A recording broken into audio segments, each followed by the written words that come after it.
Everyone, good morning. আজকে সকালটা একটু অন্যরকমভাবে ভিডিওটা শুরু করলাম, একদম রান্নাঘর থেকে। আর আজকে কিন্তু সকালে একদমই রান্নাবান্না হয়ে গেছে। চলো বন্ধুরা, আমি হানিমিতা, আমার ভিডিওর সঙ্গে থাকো আর দেখতে থাকো। এখন থেকে ভিডিওটা শুরু করছি। আশা করছি তোমাদের খুব খুব ভালো লাগবে। আর বড়দের জানাই প্রণাম, ছোটোদের ভালোবাসা জানিয়ে আজকের ভিডিওটা শুরু করছি।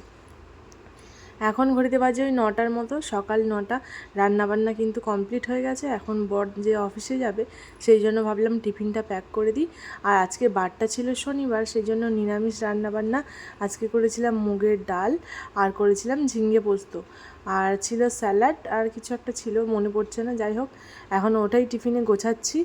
আর সকালে সেইভাবে ভিডিও শ্যুট করতে পারিনি, সেই জন্যই এখন থেকে ভিডিওটা শুরু করছি। চলো আমার সঙ্গে থাকো। আর এখন দিয়ে দিচ্ছি ভাত। আর আচ্ছা, তোমাদের নিরামিষ দিনে নিরামিষ খেতে কি ভাল লাগে? আর নাকি আমার মতো নিরামিষ খেতে ভালো লাগে না? কিন্তু সত্যি কথা বলতে, সপ্তাহে একদিন নিরামিষ খাইলে বেশ ভালোই লাগে, তাই না? আর আমি শনিবারটাই বেশিরভাগ মানি। আর আমাদের বাড়িতে না বৃহস্পতিবার মানা হয়। আর এই যে তোমরা দেখতে পারলে, আমি খাবার রান্না করছিলাম, আমার তোমাদের দাদাভাই সাইড থেকে এসে কথা বলছিল, আমি উত্তর দিলাম না, এই জন্য গাল টিপে দিয়ে চলে গেল। যাই হোক, চলো এদিকে খাবার দাবার রেডি করে ওকে ব্যাগে টিফিনটা ভরে দিই, তারপরে আমি ফ্রি হব ও অফিসে চলে গেলে। কারণ ও যতক্ষণ না অফিসে যাচ্ছে না, ততক্ষণ একটা চাপ থাকে আর কি, যে ওকে সময় অফিসে পাঠাতে হবে, রান্নাবান্না করতে হবে, ব্রেকফাস্টের সব কিছু রেডি করতে হবে, সেই জন্য। আর আজকে ব্রেকফাস্টটাও একটু অন্যরকম করব। বেশ অনেক দিন আর কি চানার মতো বানিয়ে মুড়ি খাওয়া হয় না। যদিও পেঁয়াজ নেই, পেঁয়াজ এর কমতি আছে, কারণ আজকে শনিবার বললাম। আর একটু ফলও কেটে নিয়েছিলাম, সকালের খাবার খাওয়ার পরেই কিন্তু খাবো। আর ও যেহেতু অফিসে চলে যাবে, ওকে কিছুটা দেবো। আর সঙ্গে আমি এখন খাবো না, আমি পরে খাবো ওই 11টার দিক করে। আর নারকেল ছিল ঘরে, একটু নারকেল কেটেছিলাম। আমার কিন্তু মুড়ি দিয়ে খেতে বেশ ভালো লাগে। এখন অল্প করে মুড়ি মাখবো দুজনে মিলে। এখন বাজে দুপুর 12:30 মতো, পুরোপুরি 12:30, 12টা বেজে 30 মিনিট হয়ে গেছে। আর স্নান টান কমপ্লিট। আজকে না এক্সট্রা এত কাজ করেছি, কি বলবো, বলার মতো না। যে সকাল 7টা থেকে ঘুম থেকে উঠেছি, সবেমাত্র আমার কাজ কমপ্লিট হলো। এখনও খাওয়া দাওয়া করিনি। কমপ্লিট বলতে জামা কাপড় গোছানো এখনও বাকি আছে। সবাই ঘরটা মুছে পরিষ্কার করেছি, গোটা কিচেন নিচে। বড় একটা প্রবলেম হয়ে গেছে। প্রবলেমটা হচ্ছে এখানে জল নেই আর কি। এখানে তো জলের ভীষণ সমস্যা। যাই হোক, পুরো বছরে সমস্যা হোক বা না হোক, এই গরমের সময় ভীষণ সমস্যা হয়। আমাদের বিল্ডিংয়ে জল আছে, কিন্তু বন্ধ করে দিয়েছে যত সম্ভব। কোনো বিল্ডিংয়ে জল নেই আর কি। ট্যাঙ্কার আসছে, ট্যাঙ্কার জল দিচ্ছে আর কি, এরকম ব্যাপার। আমাদের জল ছিল, এই একটু আগে জল গেছে। আর বাসন কোসন ধোয়া হয়েছিল না, রান্না টান্না করে ছিল। তারপরে দুধ আনতে গিয়েছিলাম, আমার ছেলেকে খাওয়ালাম আমি। তারপরে স্নান করতে যেই যাব, তখনই দেখলাম জল নেই। আর একটা বালতিতে ভর্তি জল ছিল, ওই জলটা আমি ফেলে দিয়েছি, কারণ বাসির জলে ছেলেকে স্নান করায় না। তারপরে দেখলাম যে জল নেই, তাহলে আমি ওই জলে স্নান করে নিতাম। কী আর করা যাবে। এই যে ছেলে, দেখো ছেলের একটু ঘুম হয়ে গেছে। এখন ছেলে যে দুষ্টুমি করছে, হ্যাঁ দুষ্টুমি করছে, মুখের এক্সপ্রেশন থেকে বুঝতে পারছো কতটা দুষ্টু হয়েছে। আর এত ভীষণ গরম যে পাখাটা বন্ধ করে আর কথা বলতে পারছি না, এতই গরম, বলার কোনো ভাষা নেই। হাওয়া দিচ্ছে, এখানে হাওয়া ভীষণ দেয়, কিন্তু মানে গরমও ভীষণ। ছেলে এই যে চললো, আমার গুণধর ছেলে এই পাঁচ বালিশের মধ্যে এই যে বসে আছে, তাই তো দুষ্টুমি করছে। আর এখানে সব তেলের ডিবে ডাবা সব নিয়ে এসছে। ঘর সবেমাত্র পরিষ্কার করলাম। আর ব্যালকনিতে গেট দিয়ে রেখেছি, কারণ ব্যালকনিতে না জল জল হয়ে আছে আর কি। এখানে যেহেতু বাসন কোসন ধুয়েছি, সেই জন্য জল টল পড়ে আছে, পরিষ্কার করেছি, কিন্তু শুকনো হতে একটু সময় লাগবে, এই জন্য গেটটা বন্ধ করে রেখেছি। অমনি ছেলে পিছন পিছন চলে এসছে, যে ব্যালকনির যদি গেট খোলে ভেতরে চলে যাবে, তাই তো। যাও বিছানার মধ্যে বসে খেলা করো, যাও। আর ওই যে জামা কাপড়গুলো এখন ভাজাতে হবে, মোটামুটি না হলে সব কাজই কমপ্লিট হয়ে গেছে। আর এটার অবস্থা আমার ছেলে এক্ষুনি করলো, কিছু করার নেই। চলো খেয়ে নিই, তারপরে দেখা হবে। খেয়ে তারপরে আসছি।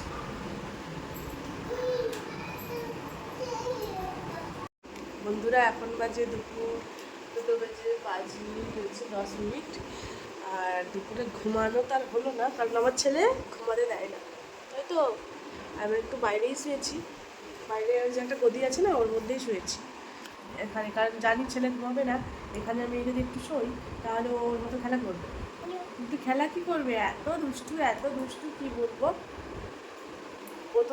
ছেলের যেহেতু আজকে একটু তাড়াতাড়ি ঘুম হয়ে গেছে, সেই জন্য ও তো আর ঘুমাবে না, সেই জন্য আমারও ঘুম হবে না। আর সত্যি কথা বলতে দুপুরের দিকে আমি অতটা ঘুমাই না, কিন্তু ও যখন ঘুমায় তখন চেষ্টা করি একটু নিজের মতো কাজ করতে, নিজের কাজটা কমপ্লিট করতে আর কি। ভিডিও এডিট করি বেশিরভাগটাই আমি দুপুরবেলায় আর কি। যাই হোক, কিছু করার নেই। আজকে সংসারের কাজকর্ম করতে করতেই পুরো দিনটা কিভাবে কেটে গেল বুঝতেই পারলাম না। আর এখন ছেলে কী নিয়ে খেলা করবে খুঁজেই পাচ্ছি না। বানাবো মিক্সড ভেজ, এখানে সব রকম সবজি বের করেছি, শুধু পনিরটা লাস্টে কাটবো আর কি রান্না করার সময়। আর বানাবো রুটি। আর জল কিন্তু এখনও আসেনি, জানি না কখন আসবে। সব সবজি টবজি কেটে আটা মেখে রেডি করে আয়নকে নিয়ে যাবো ঘুরতে। জল আসবে 7:30টার দিকে, মেসেজ এসছে, আর তখনই এসে রান্নাবান্না করবো। এদিকে তো রাতে রান্নাবান্না তোড়জোড় শুরু করে দিয়েছি। আর যেহেতু জল নেই, খেয়েছিলাম যে বাসন কয়েকটা ছিল আর কি, সেইগুলো কিন্তু আছে। ভাবলাম জল আসার পরেই ধোবো, কারণ কি বলতো, বালতিতে কয়েক জায়গায় জল তুলে রেখেছিলাম। আর হচ্ছে যে ওইগুলো যদি নষ্ট করে ফেলি আর জল আসতে দেরি হয় তাহলে অনেকটা অসুবিধা হয়ে যাবে। এক বালতিই জল বেঁচে আছে। আর এদিকে ছেলের দুষ্টুমি, ওই বাটিটা নেবে না, অন্য একটা বাটি নেবে আর কি, কাঁসার বাটি, কিন্তু ওটা পড়ে গেলে ওর পায়ে ব্যথা লাগবে, সেটাই তোমাদেরকে বলছিলাম। যাই হোক, চলো রান্নাবান্না করে নিই। আর ছেলে তো আজকে সেই 11টার দিকে ঘুমিয়েছিল, জানি না ও ঘুমাবে কি না। আর এইদিকে দেখো রান্নাবান্নাও বসিয়ে দিয়েছি, এখন ওই 7টার মতো বাজে। আর পনিরটা একদম বরফে জমে গেছে, সেই জন্য কিছুক্ষণ বাইরে বের করে রাখলাম। আর ছেলে এত কান্নাকাটি করছে কি বলবো, একটু কোলে নিয়েছি ব্যাস এমনি ঘুমিয়ে গেল।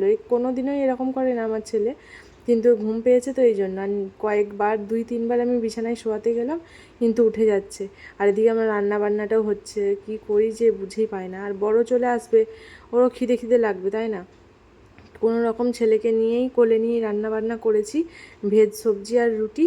আর এখন ছেলে ভালোভাবে ঘুমাচ্ছে, এখন ওই 10টা 10:30টার মতো বাজে। এখন চলো খেয়ে নিই, বরেরও ভীষণ খিদে লেগে গেছে।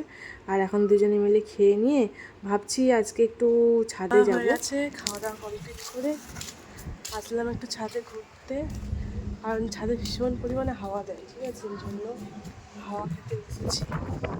ভীষণ ভীষণ পরিমাণে হাওয়া দেয়, জানি না কথা শুনতে পাবে কি পাবে না।